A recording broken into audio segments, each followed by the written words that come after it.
Hello and welcome to another episode of the Therapist Connect podcast. Today we've got a slightly different episode from our usual interviews around therapists' life and work. We have a re-release of a YouTube discussion that was held between Caz Binstead and Myira Khan back in May 2024.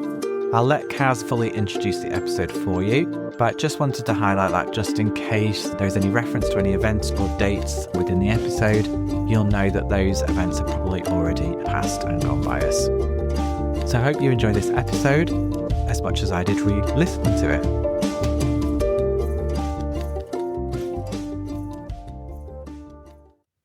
Hello, my name's Caz Binstead. I'm the co-lead of Therapist Connect, and welcome to Therapist Connect broadcasts.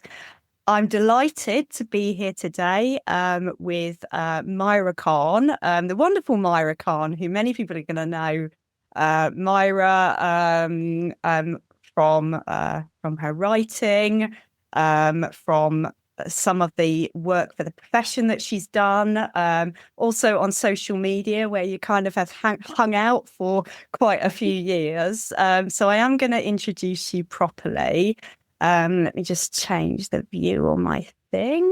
So Myira is a multi-award-winning accredited counsellor, supervisor, coach and counselling tutor, and the founder of the Muslim Counsellor and Psychotherapist Network, MCAPN, and author of Working Within Diversity, a reflective guide to anti-oppressive practice in counselling and therapy, which was published in July 2023 and is the book that we're going to be talking about today. Myira has over 14 years of clinical experience, alongside delivering workshops, trainings and events internationally on working within diversity and anti-oppressive practice, and is a regular keynote speaker and presenter at conferences and events.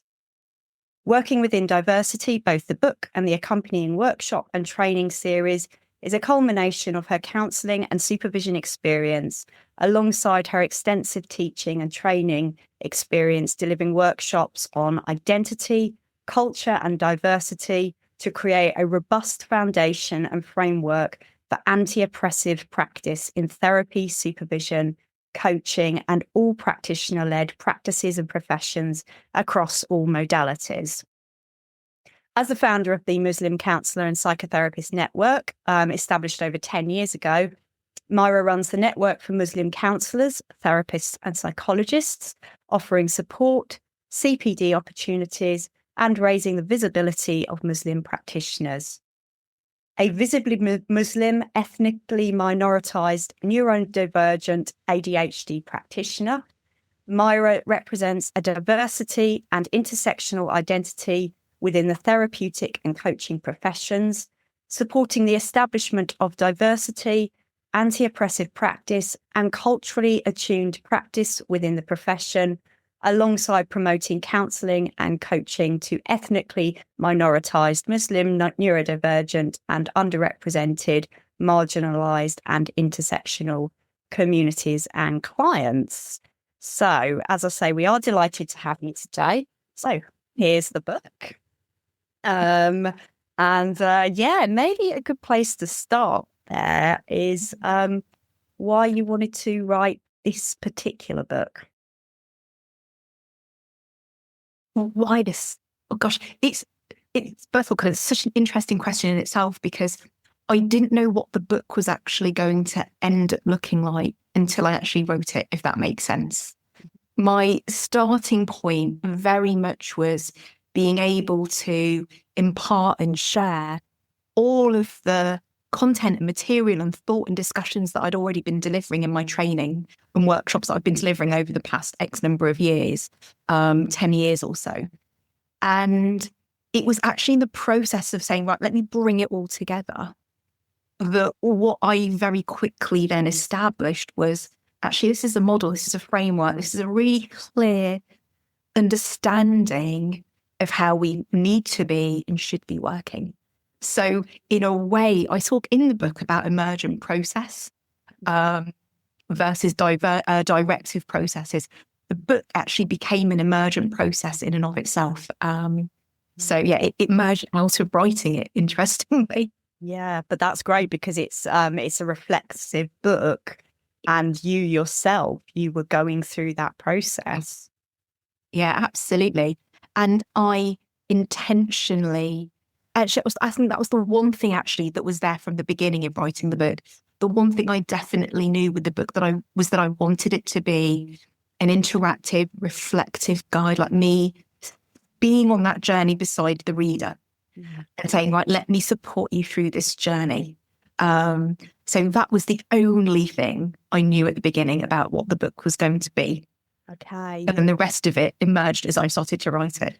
Yeah.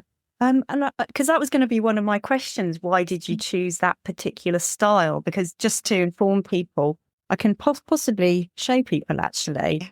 We've got, I don't know if people can see that, but all through the book, we've got reflective exercises as well as kind of, diagrams. It's a very, very engaging and interactive book. And I suppose just thinking about reading your bio there, that does fit with everything you've been doing. So when you talk about, it's actually larger than just a book, like teaching and stuff like that. Yes. Yeah, absolutely. I wanted the book to be something that felt for the reader that they were actually in the book. And so by writing physically in the book means that you are in a way co-creating the book with me as you work through it. And what I didn't want was the book to be directive. I didn't want the book to be, I am telling you the answers, or I'm telling you this is what you should be doing, what you ought to be doing. I didn't want it to be a lecture. I didn't want it to be, this is what is deemed as right and correct. I didn't want to come from that oppressive position.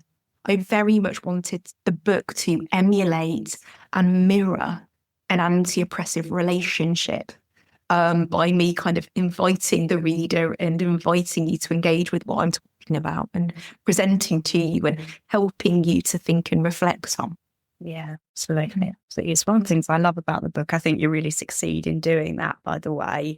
And you do pick up on what I would say is, as someone who has, as you know, an interest in social justice and done a lot of work in it myself, you do pick up on what I would say are all the kind of the key words in your chapter headings. I mean, one of my favorites is the chapter on power and privilege. Do you have a kind of, I don't know, a favorite chapter yourself? And would you recommend that people can dip in and dip out, or does it all fit together, crossover? What do you think?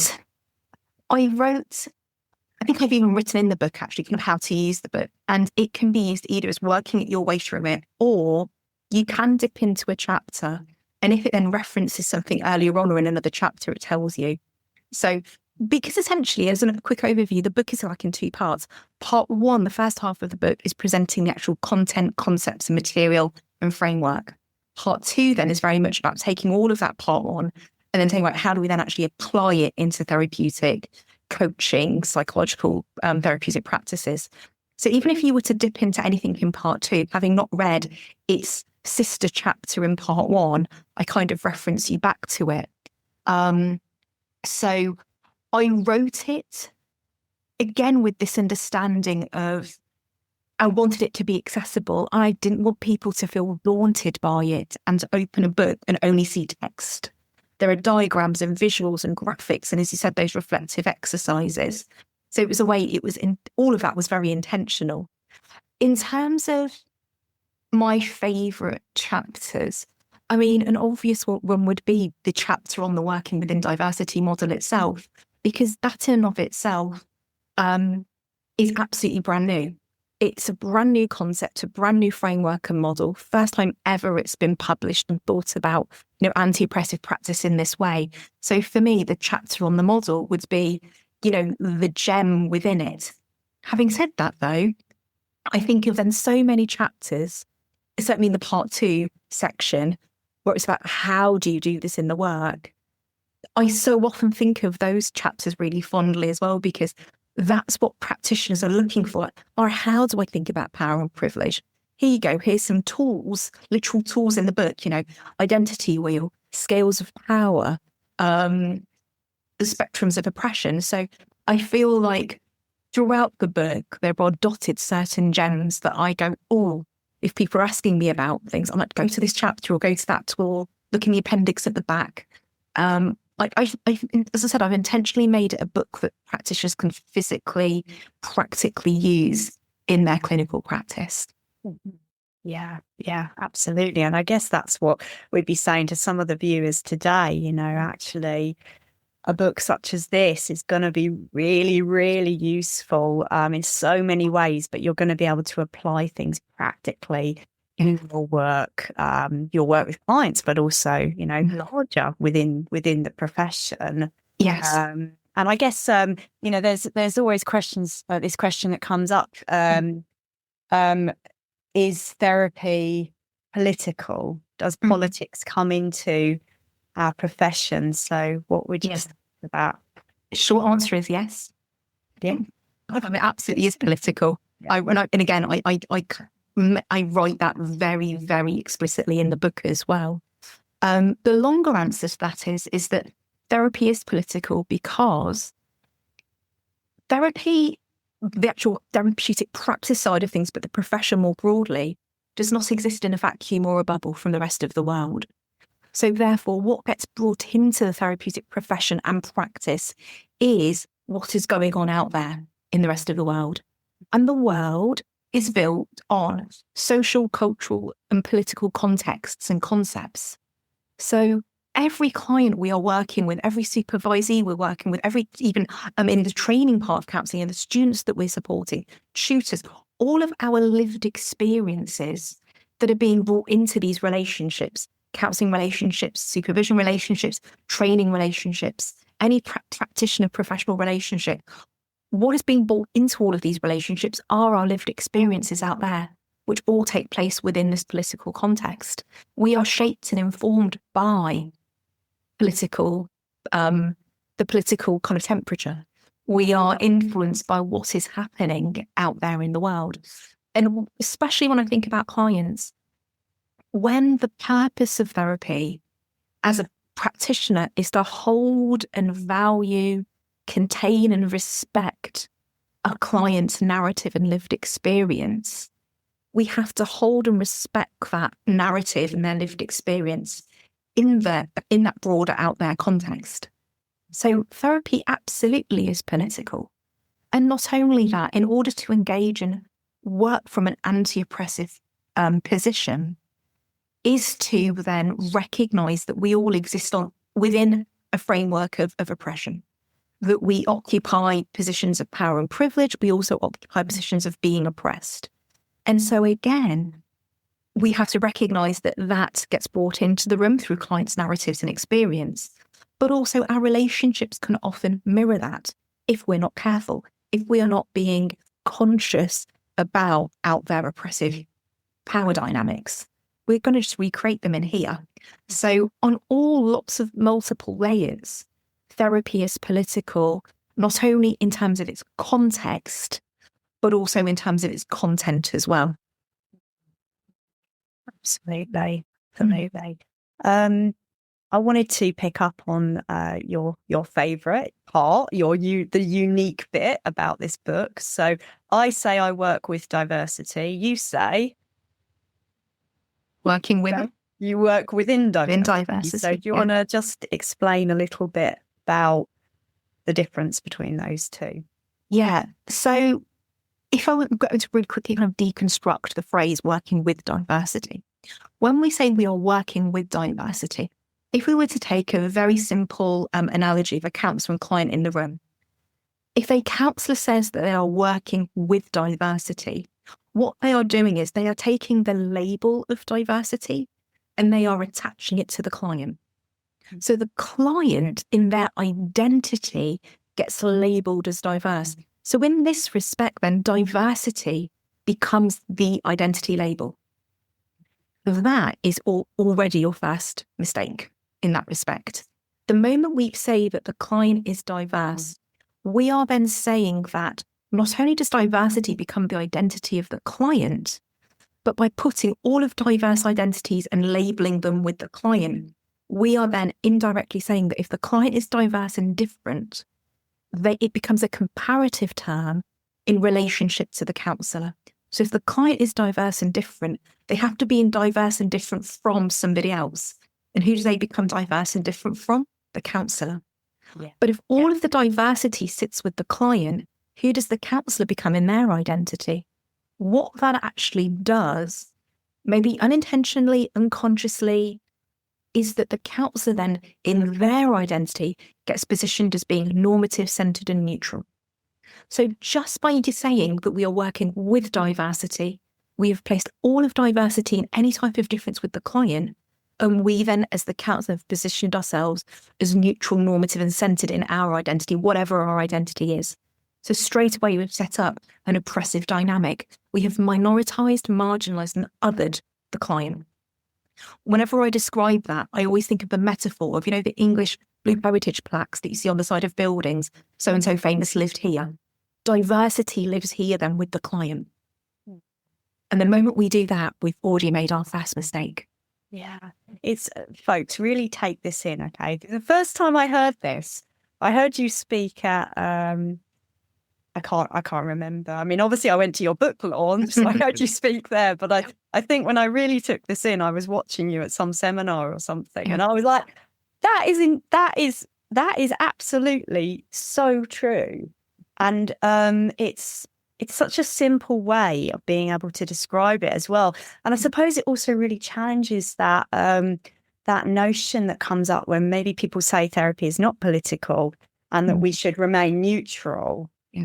Actually, what you're saying is it's already set up in an effective way. Yeah, there's no Position. Yeah, there's no neutrality in the work that we do. And if we are saying that we're trying to be neutral, we're actually being oppressive by saying that we're neutral. There is an irony in saying that we should be or we are neutral. If anyone says that, we're actually being oppressive because we can't be neutral in our identity or in our position. There's no such thing as neutrality in the room. So that's why that's one of the problems of why working with diversity is an oppressive term, because it sets up this oppressive dynamic. It others the client as being diverse and different. And we then take up an incredibly oppressive position and an incredibly privileged position of saying then that we are neutral. We have normalised, we've made ourselves normative. I mean, how egotistical, how power driven is that? That is so driven by being the oppressor and having those supremacist qualities. So that is a very brief deconstruction of working with diversity. Yeah. And obviously within the book, it explains that model, which, as Myra's already said, it's not just text, this is quite a accessible book for people. What would be your biggest hope? I mean, the book's been out for quite a while now. Was it last July it came out? Yeah.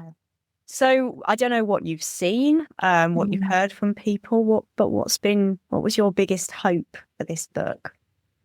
I think my biggest hope was that the best way I can describe it is that it shifted the needle.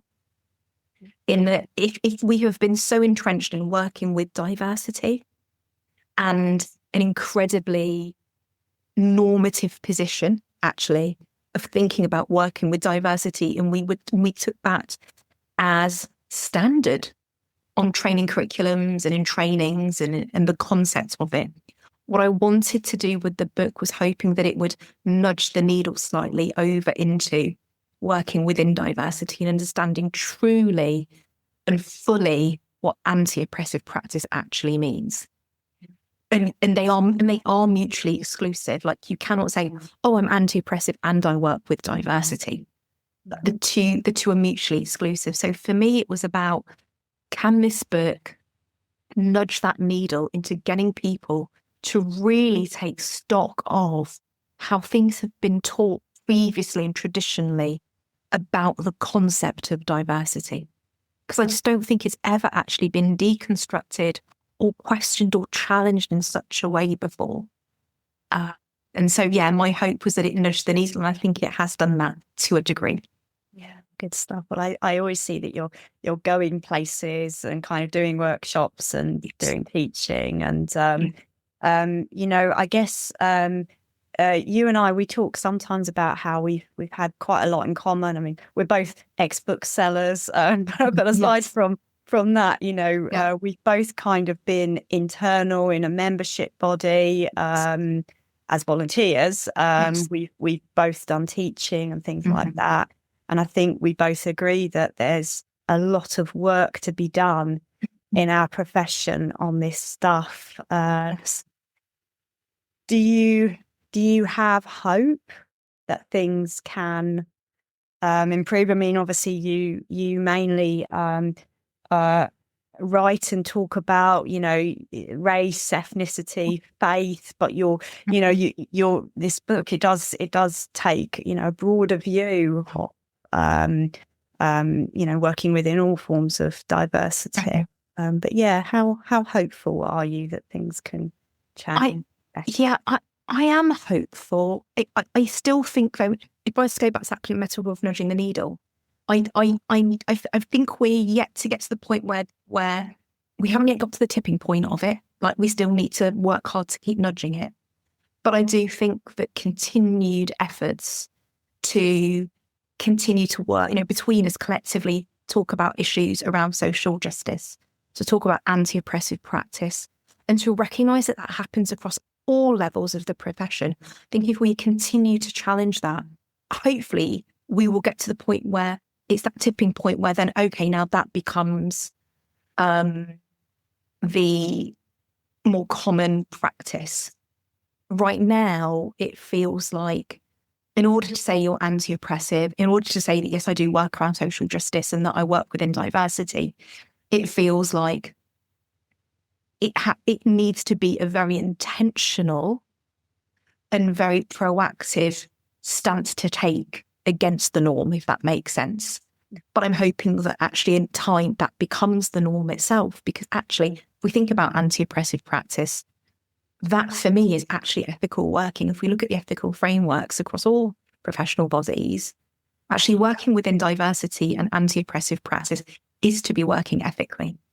And it's not to say that anybody that doesn't agree with anti-oppressive practice not being ethical. I think it's about understanding where there already are commonalities between them, where there are already links between ethical working and anti-oppressive practice. Like I said, it's just more work needs to be to kind of get into that tipping point where then it starts to happen, and like the domino effect of it being rolled out across all training courses and in all ethical frameworks. Definitely. Yeah, that is an interesting point, actually. And yeah, that's probably my dream as well. That it's just, you're not like over there. Yes. And I think maybe part of that is learning to have difficult conversations. Yes. Because, all of us, and particularly when we think about ethics, ethics is not a black and white, right and wrong. It's being able to look at the nuances and look at what's going on. And then to do that, things need to be, obviously not client work, but, on a broader scale, things need to be talked about. And like you and I, we've known each other since 2019, and we've probably had a couple of difficult conversations between us. Yeah. And it just feels actually so important. That is part of the work, and that is part of working out together collectively. Absolutely. Yeah, all of this is about collective collaboration, co-production. It's about doing the work together. And again, it's about recognising that the profession itself doesn't have a fixed endpoint. The profession itself is an emergent process. So the profession reflects the work we do with clients and with supervisees. It evolves and changes over time. And I think the reason why it feels like we have to keep pushing until we get to that tipping point is because we have to offer something that feels understandable. We have to offer frameworks and models, and most importantly, language that people really understand why we're now changing the language. Like, there's no point in me saying, we now just need to be using the term working within diversity if people don't understand why. Or equally, the other big kind of pivot I make in the book is switching from cultural competence to cultural attunement. Now, it's all very well for people to say, oh yeah, I'm now going to work as a culturally attuned counsellor, but people are not really going to embrace it unless they know why you need to pivot away from competency. But when certain languages and concepts are so embedded and entrenched in our trainings and profession, it just takes that little bit longer for the word to be spread, literally for the word to be spread, for people to recognise that we are now challenging certain embedded and entrenched languages or concepts. So something like cultural competency, I think we're moving away from. Some of us have absolutely moved away from it wholeheartedly, like I have. But I'm starting to see more and more people, more and more practitioners going, oh, I get why we need to change the language, because it isn't just about changing a word, it's about changing then relationally how we then work with our clients. And language, the whole point of language is so that we understand things. I've thought about this a lot this past year, because I think it's very easy for us as people to get stuck on certain words, certain phrases. And even if we might actually then evolve in our thinking, we might still be using the same terminology. So this feels like a really important point. Yes. And that's why, and actually that's the starting point with working within diversity. People go, it's just a change of a word, but that just a change, and I use that word intentionally, just by changing a word, we dramatically and drastically forever change how we work with clients and supervisees and with students. Mm-hmm. And I'm like, well, that's the power of language. And that's why we have to be so mindful of the language we use and the words we give to concepts, or the words we give to the processes, practices and concepts that we use within our modalities. Because it's about really understanding, what does that word actually mean? And there is a big difference. For example, there's a big difference between saying that I'm culturally competent versus I try to be culturally attuned, or I offer cultural attunements to my clients. Because one is about, the first one, competence, is about cognitive knowledge, skills and understanding. Nothing to do about relationship with client. Cultural attunement for me is all about relational work and being relational with my client. And between those two, I know which one for me is going to be a better outcome for my work, and actually which one is going to be better effective use within my practice as well. And the one that offers an equality and anti-oppressive relationship.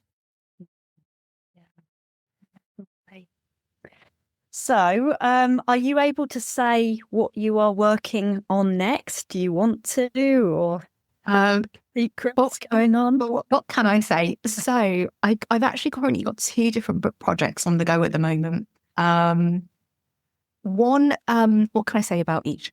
So one of them is I'm editing a book. So I have got other, they are all practitioners of colour, and it's specifically focusing on tutors of colour.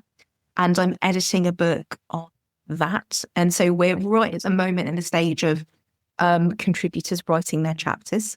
So that's a book that I'm currently going to be editing once those chapters have been submitted, but that's a book that I'm editing.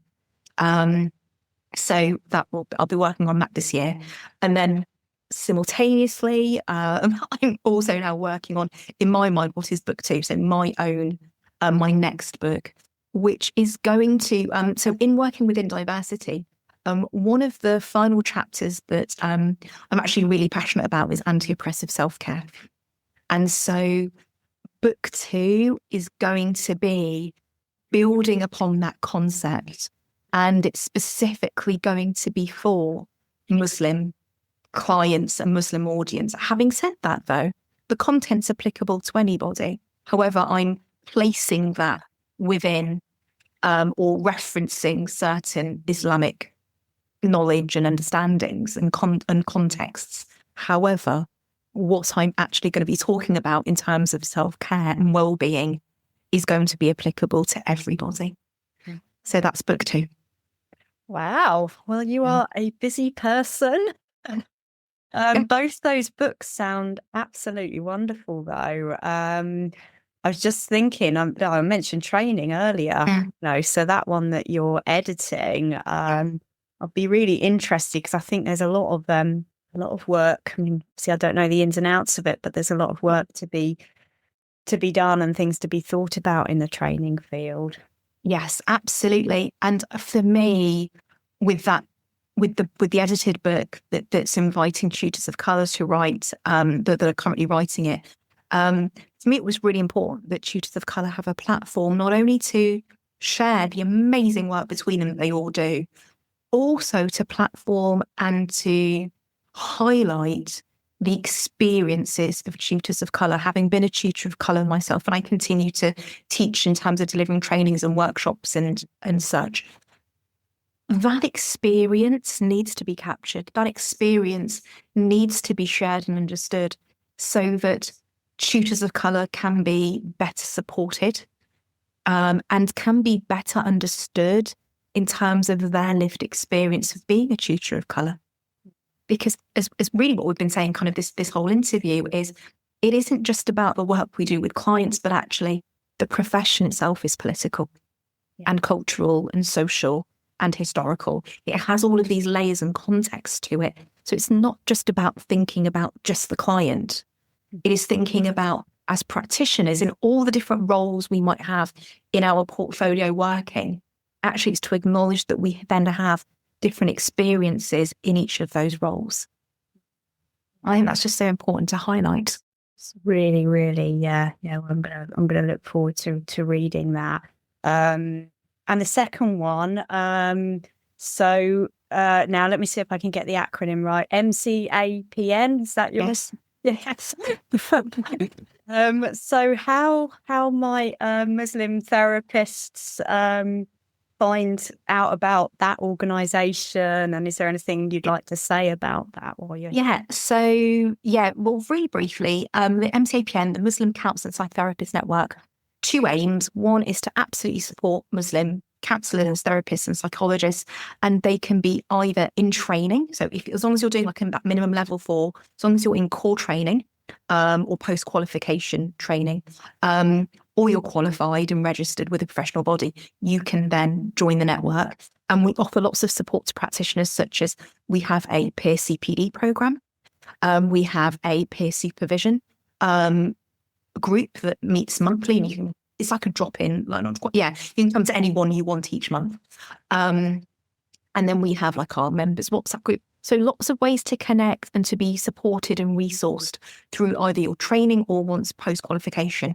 And of course, then the network has its own counselling directory and supervision directory. So that, again, is then the kind of the second aim of the network, which then is about connecting practitioners to Muslim clients and communities. So for the vast majority of our members, they are in private practice because they want to be working within their own communities.